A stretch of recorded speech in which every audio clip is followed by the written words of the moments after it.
A visit to the Tenderloin District reveals the new Darwinian reality. As innovation eliminates jobs, it's pushing older, college-educated workers out of the workforce and into the food lines and soup kitchens. Like Alan here, who used to work at a securities firm. How'd you go from working at a securities firm to being homeless? Well, it was a recession. No one was hiring. I went through my unemployment benefits, then I cashed out my 401k, and then I started working temp jobs. I know other people that are in my position that are college educated, that have lost everything. In this land of young entrepreneurs, you have to adapt or die. And Alan is a dinosaur. So this is where I live. This is what it's like during the day. So I have to leave a light on all the time. The only time I will be in this room all day is if it's raining heavily outside. I leave after breakfast and don't come back till sundown. So basically, the only thing I do in here is sleep or read at night or watch TV. That's it. Are you looking for work? On Monster, LinkedIn, any other website, I have never gotten a response for work.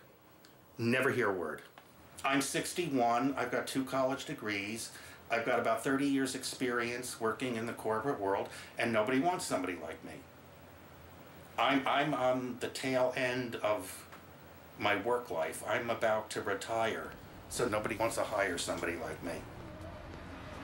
I don't live in your world anymore. Things are completely different. What you take for granted doesn't exist in my world anymore. I mean, for over 20 years, I was able to have a 1-bedroom apartment in San Francisco by myself in a nice area. And now I'm living in a place like that, in an SRO, in one of the worst parts of town. I think we're rapidly becoming something like Venezuela, where there's a very small, ultra-rich class, and everybody else is poor, and the middle class is shrinking. I think the American dream is a load of crap. There is no American dream. It's a nightmare for most people.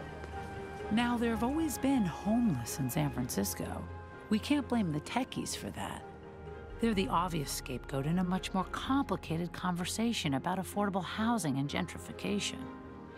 Still, as innovation moves in, with it comes a new generation of homeless, those who have been pushed out of San Francisco 2.0.